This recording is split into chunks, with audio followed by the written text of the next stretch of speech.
राम राम जी साਰਿਆਂ ने आप सभी का हार्दिक स्वागत है अपने YouTube चैनल नियति क्लासेज में। आज हम हरियाणा उदय के बारे में पढ़ने वाले हैं। बिल्कुल छोटा सा टॉपिक है और वीडियो को लास्ट तक देखना। पेपर के टाइम पे बस रिवीजन की ज़रूरत है और बिल्कुल एग्जाम ओरिएंटेड पॉइंट लिख रखे हैं, फालतू का कुछ भी नहीं मिलेगा। वीडियो ने लास्ट तक देखियो। हरियाणा उदय 1857 से पहले हरियाणा उत्तर प्रदेश का भाग था। 1857 की क्रांति के बाद 1858 में हरियाणा को पंजाब में मिला दिया गया था। जो 1857 की क्रांति है वो 10 मई को शुरू हुई थी। मेरठ से मानी जाती है, लेकिन अब अपनी एनसीईआरटी में अम्बाला से मानी जा रही है। माना जा है कि मेरठ तो पहला जो 1857 की क्रांति है वो अम्बाला तो शुरू हो ली थी 10 मई ने। सबसे पहले हरियाणा को अलग बनाने की मांग भाषा के आधार पर 1892 में उठी थी, लेकिन यह नहीं मानी गई। उसके बाद 1907 में लाला लाजपत राय ने उठाई, यह भी नहीं मानी। 1925 में पीरजादा मोहम्मद अली ने, जो कि स्वागत समिति के अध्यक्ष थे, इन्होंने उठाई, जब भी नहीं मानी गई। 1928 में मिस्टर जोफरी ने उठाई और 1932 में देशबंधु ने उठाई और उसके बाद 1946 में पट्टाभी सीतारमैया ने उठाई, लेकिन ये सारी की सारी फेल थी। इनकी बात नहीं मानी गई। यादत है अपन ये याद करने की कोई ज़रूरत नहीं है। या तो मेन बस एक यह है, इसकी पूछी जाली पहला एक बार कि देशबंधु ने हरियाणा को अलग बनाने की मांग कब उठाई थी? 1932 में। आज़ादी के बाद हरियाणा की पहली मांग किसने उठाई थी? मास्टर ताराचंद ने 1948 में। यह इम्पोर्टेंट है, बहुत बार पेपर में पूछी जाली और आगे भी पूछी जाने की पूरी आस है कि आज़ादी के बाद हरियाणा की सबसे पहली मांग 1948 में मास्टर ताराचंद ने की थी। और जब आज़ाद हो गया था भारत 1947 में, तो पंजाब के पहले सीएम है वो कौन बने थे? गोपीनाथ भार्गव बने थे, जिसका संबंध हरियाणा के सिरसा जिले से है। और पेपर में बहुत बार पूछा जा लिया ये क्वेश्चन कि पंजाब के पहले सीएम गोपीनाथ भार्गव का संबंध किस जिले से है? सिरसा जिले से है। 1 अक्टूबर 1949 को भीमसेन सच्चर फार्मूला लागू हुआ था और इसने दो भागा में बांट दिया था। एक तो हिंदी क्षेत्र, मतलब जिस साइड ने हिंदी बोला कर दे उनका हिंदी क्षेत्र बना दिया, एक पंजाबी क्षेत्र बना दिया।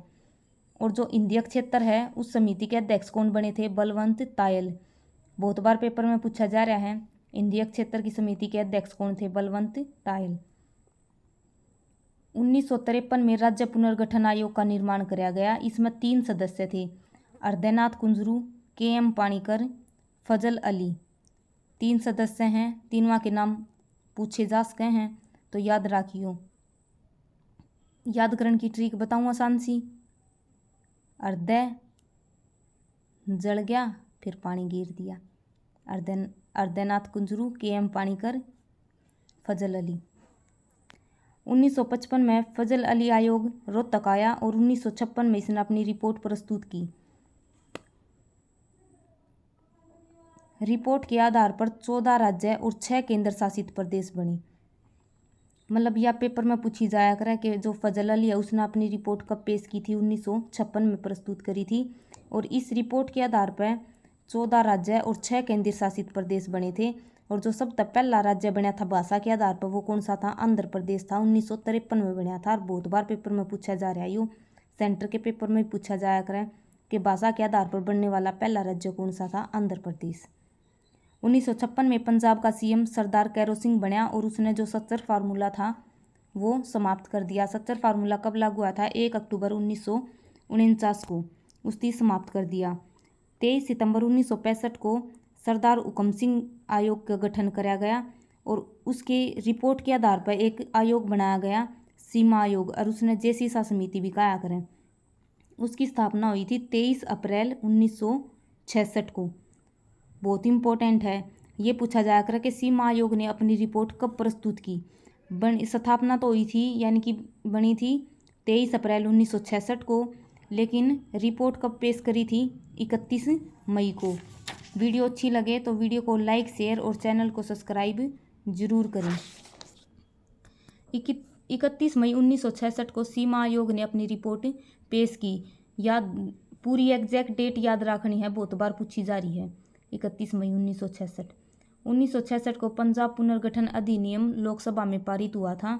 7वें संविधान संशोधन के तहत हरियाणा 17वां राज्य बना था और हरियाणा 1 नवंबर 1966 को बना था। उस टाइम पर 35.18% भाग बांटा आया था और उसका हरियाणा का क्षेत्रफल कितना था 42,212। जो हरियाणा का क्षेत्रफल है देश के क्षेत्रफल का 1.34% था। 2011 की जनगणना के अनुसार हरियाणा का क्षेत्रफल में 21वां स्थान था, लेकिन अब जम्मू कश्मीर केंद्र शासित प्रदेश बन गया। उसके बाद जो हरियाणा है वो क्षेत्रफल की दृष्टि से 20वां राज्य है। अगर 2011 के अनुसार पूछे तो 21वां है और वर्तमान के हिसाब से पूछे तो ये 20वां है। हरियाणा की जनसंख्या 2011 के अनुसार कितनी थी 253,51,462।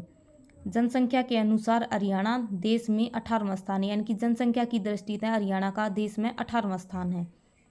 और जब हरियाणा बना तो पहले सीएम कौन बने थे भगवत दयाल शर्मा। ये एक मनोनीत मुख्यमंत्री थे। निर्वाचित मुख्यमंत्री कौन बने थे राव वीरेंद्र सिंह। पहले सीएम कौन बने थे पहले राज्यपाल धर्मवीर। जब हरियाणा बना जब हरियाणा में 7 जिले थे, कौन से उनकी याद करने की ट्रिक की है घर JKM घर जम्मू कश्मीर में। जीत है गुरुग्राम, हिसार, अम्बाड़ा, रोहतक, जींद, करनाल और महेंद्रगढ़। और यह ट्रिक याद करोगे तो मंडल भी आराम से याद हो जाएंगे। चारों तो ये और एक यो के ले लो और एक F फरीदाबाद। गुरुग्राम, हिसार, अम्बाड़ा, रोहतक, करनाल और फरीदाबाद ये कि यहाँ अपने 6 मंडल हैं। तो इस ट्रिक से मंडल भी याद होंगे और हरियाणा बना जब 7 जिले थे 7 वे भी याद हो जाएंगे। गुरुग्राम, हिसार, अम्बाड़ा, रोहतक, करनाल और फरीदाबाद। ये करनाल और फरीदाबाद हैं, ये बाद में बनाए गए थे। 2017 में मंडल बने थे। सबसे पहले हरियाणा में 4 मंडल थे, ये गुरुग्राम, हिसार, अम्बाड़ा और रोहतक 4 मंडल थे। लेकिन 2017 में करनाल और फरीदाबाद को भी मंडल बना दिया था।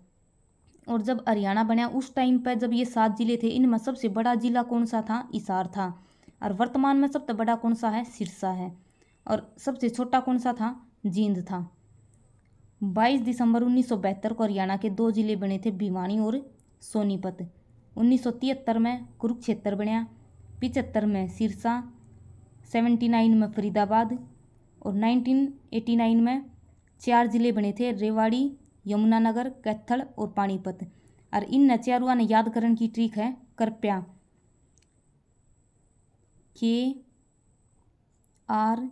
KRPYA इस वर्ड ने याद कर लियो, चारों जिले याद हो जाएंगे। एक पानीपत एक ऐसा जिला है, एकमात्र जिला है जो 2 बार बना है। एक बार 89 में बना, 91 में करनाल में वापस मिला दिया, फिर 92 में पानीपत को फिर से जिला बना दिया। 95 में पंचकुला, 97 में झज्जर और फतेहाबाद 2 जिले बने।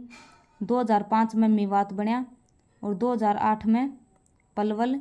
और जो नवीनतम जिला बना है वो चरखी दादरी। इसकी घोषणा तो हुई थी 18 सितंबर ने, लेकिन केंद्र सरकार द्वारा मंजूरी मिली इसने 1 दिसंबर ने। तो 1 दिसंबर 2016 को चरखी दादरी जिला बन गया था। अगर वीडियो अच्छी लगे तो वीडियो को लाइक शेयर और चैनल को सब्सक्राइब ज़रूर करें।